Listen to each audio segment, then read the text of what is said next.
Assalamualaikum warahmatullahi wabarakatuh. Selamat datang kembali di channel Zulfikar Efek. Dan hari ini kita akan membahas tentang goal ya, karena banyak sekali yang request tentang goal. Kita akan lihat apa yang sudah berlaku dan apa yang kemungkinan akan berlaku di besok Senin ya, atau beberapa hari lagi sebelum kita meninggalkan tahun 2024. Oke, mari kita lihat lebih lanjut ke chat. Oke, sebelum kita bahas lebih lanjut, buat teman-teman yang nggak sengaja ketemu channel Mimin atau baru berkunjung ke channel Mimin, mohon dukungannya dengan cara mengklik tombol subscribe, like, dan share ke teman-teman kita yang lain agar teman-teman kita yang lain yang ingin belajar Bima Mamali bisa bersama dengan kita. Jangan lupa juga bunyikan lonceng notifikasi agar teman-teman selalu mendapatkan informasi terupdate setiap Mimin melakukan upload video terbaru. Dan jika sudah, mari kita lanjutkan ke pembahasan. Oke, di sini kita buka chat, kemudian kita pergi kepada goal. Oke, kemudian nah di sini kita coba bahas apa yang sudah berlaku terlebih dahulu dan apa yang akan berlaku. Nah, minggu kemarin, tepatnya di hari Jumat, di hari penutupan market, yang mana Daily telah membuat satu kali re-entry di pertemuan BB ya. Dan re-entry ini belum begitu jalan ataupun baru jalan sekali ya.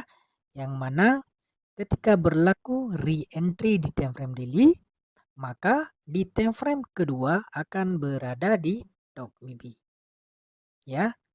Nah, ketika berada di top BB tidak boleh membuat momentum yang berlawanan. Dia akan berlaku rejection top BB, dan ini dalam keadaan BB mendatar, dan di kawasan ini juga ada EMA 50 ya. Perhatikan keadaan BB mendatar.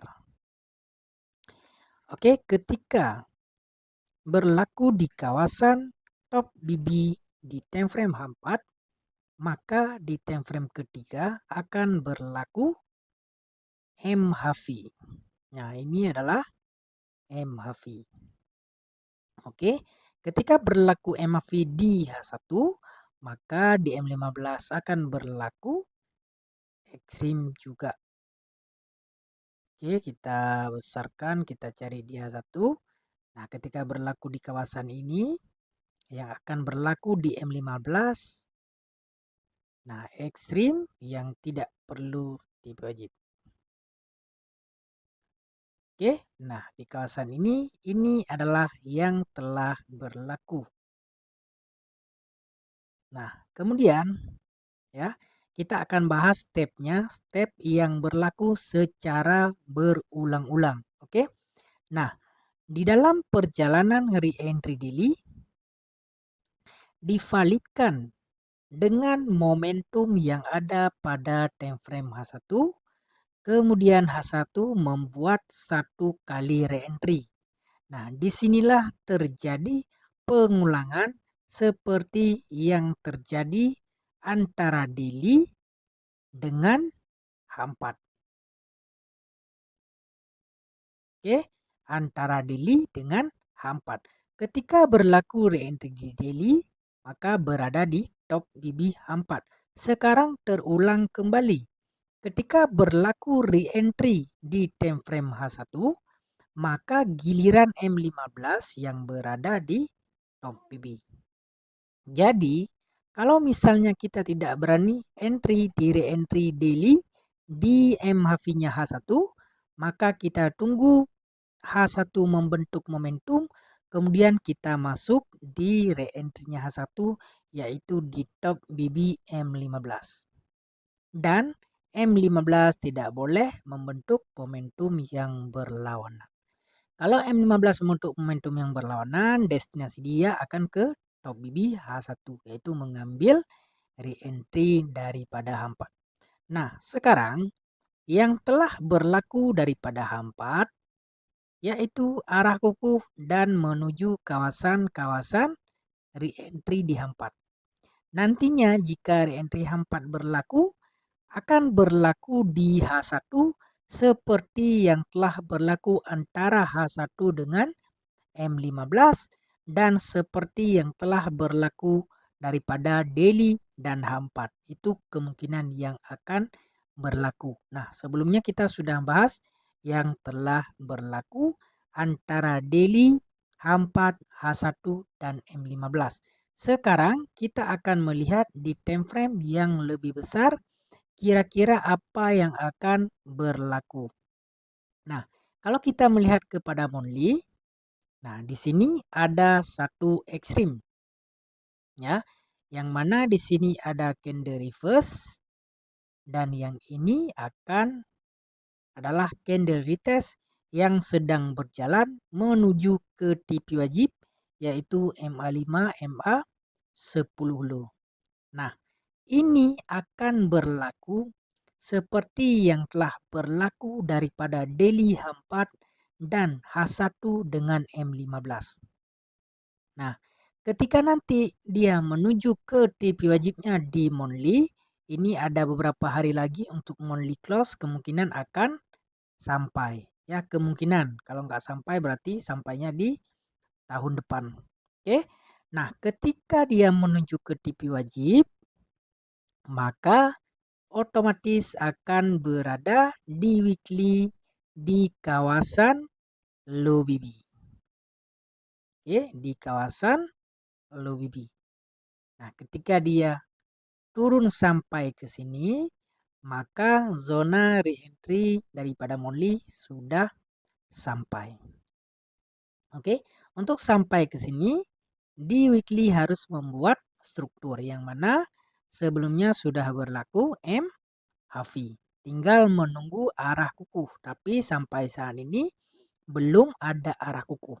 Tapi potensi arah kukuh akan terbentuk karena di time frame daily ada satu momentum. Nah, tetapi kekurangan momentum daripada daily, keadaan BB sedang mendatar. Keadaan BB yang mendatar kemungkinan sideways akan berkepanjangan. Nah, sideways yang panjang akan membentuk re-entry di time frame besar. Nah, sekarang re-entry time frame besar adalah monthly yang akan berjalan kepada zona TP wajib. Nantinya akan berlaku reject low BB atau extreme diamond atau extreme BB mendatar di weekly dan di sini nanti akan berlaku MHV daripada daily. Nah, itu kemungkinan yang akan berlaku penurunan untuk menuju kepada TP wajib monthly. Oke, karena saat ini sedang berjalan candle retest di monthly dan di weekly kurang indahnya belum ada satu candle arah kukuh. Tapi sebelumnya sudah ada arah awal yang membuat MHV tandanya sudah melemah untuk naik atau akan turun sebentar untuk mengambil re-entry atau zona TP wajib di time frame monthly. Oke, tanda-tandanya kemungkinan akan ke lebih weekly sudah ada satu candle momentum daripada daily. Jadi saat ini fokus kita akan mencari sell ya, di mana re-entry daily. Di samping itu di H4 juga telah pun ada arah kukuh sell. Tapi ingat ini keadaan BB-nya masih mendatar. BB mendatar menandakan sideways. Oke, tapi kita tetap akan pantau nantinya seperti yang telah berlaku daripada H1 dengan M15 berada di top BB. Nantinya ketika H4 berlaku zona re-entry, kita akan menunggu di top BB-nya H1. Saat ini sedang proses untuk kenaikan yang mana di sini ada ekstrim, TP wajib dan ini MAV. Tinggal menunggu arah kukuh nanti akan sampai ke top BB.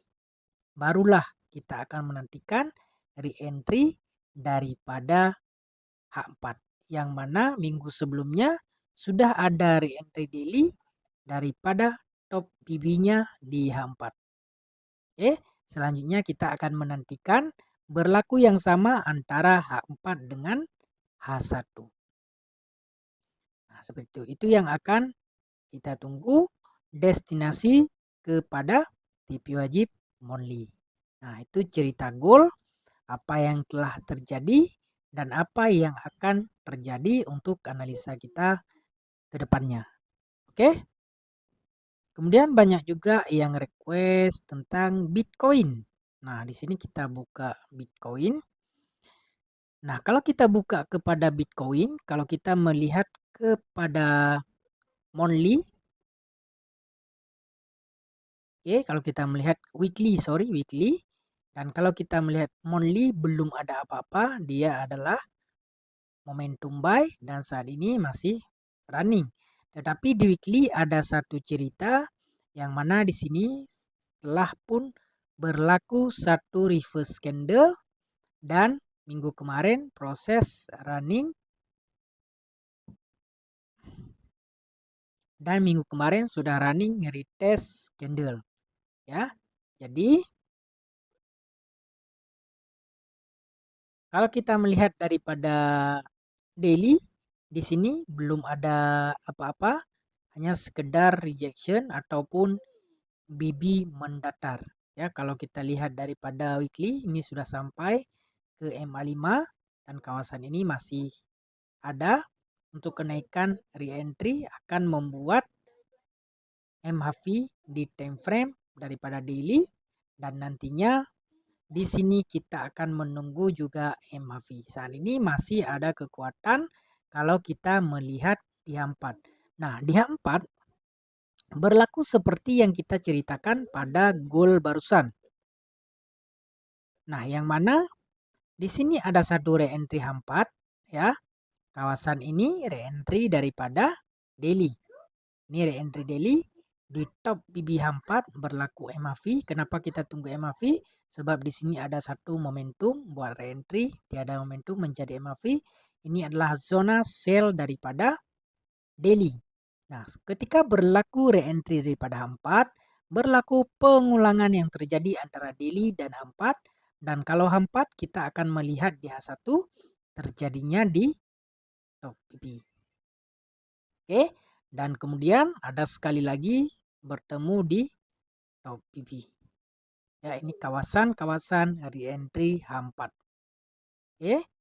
Nah, kekuatan ini masih ada untuk penurunan karena di sini ada satu momentum meskipun tidak begitu jelas ya. Yang mana penurunan untuk membentuk MAV di daily untuk melengkapkan setup re-entry daripada weekly. Nah, kalau di Bitcoin ada kekuatan ataupun ekstrim di weekly.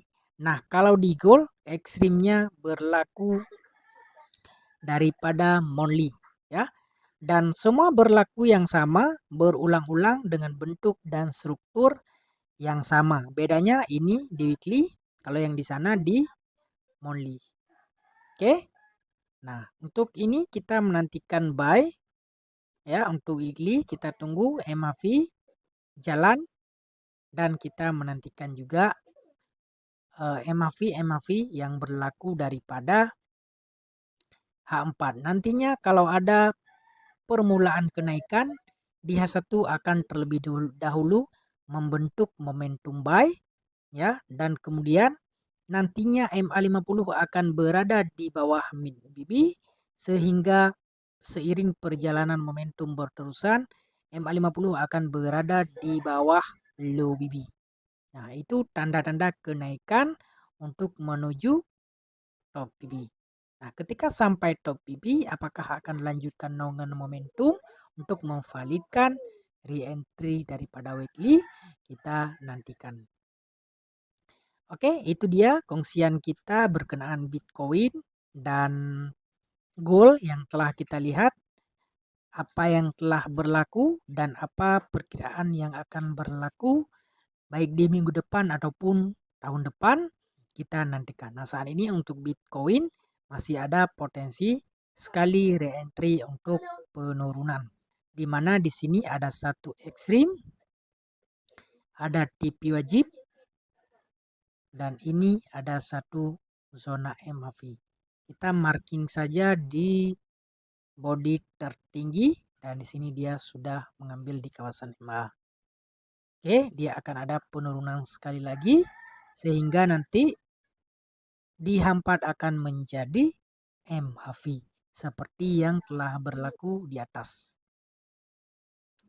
Oke, itu dia cerita kita berkenaan dengan gold dan Bitcoin. Semoga bisa membantu pandangan kita untuk beberapa hari lagi di akhir tahun. Semoga bermanfaat. Mohon maaf jika ada kesalahan dan kesilapan dalam penyampaian. Apa yang akan terjadi kita pantau besok di open market, dan kiranya kita sudah membahas apa yang sudah berlaku dan apa yang kemungkinan akan berlaku. Mari kita pantau bersama-sama. Oke, sekian dulu untuk menghemat durasi. Mimin mohon maaf jika ada kesalahan dan kesilapan dalam penyampaian. Assalamualaikum warahmatullahi wabarakatuh. Salam profit.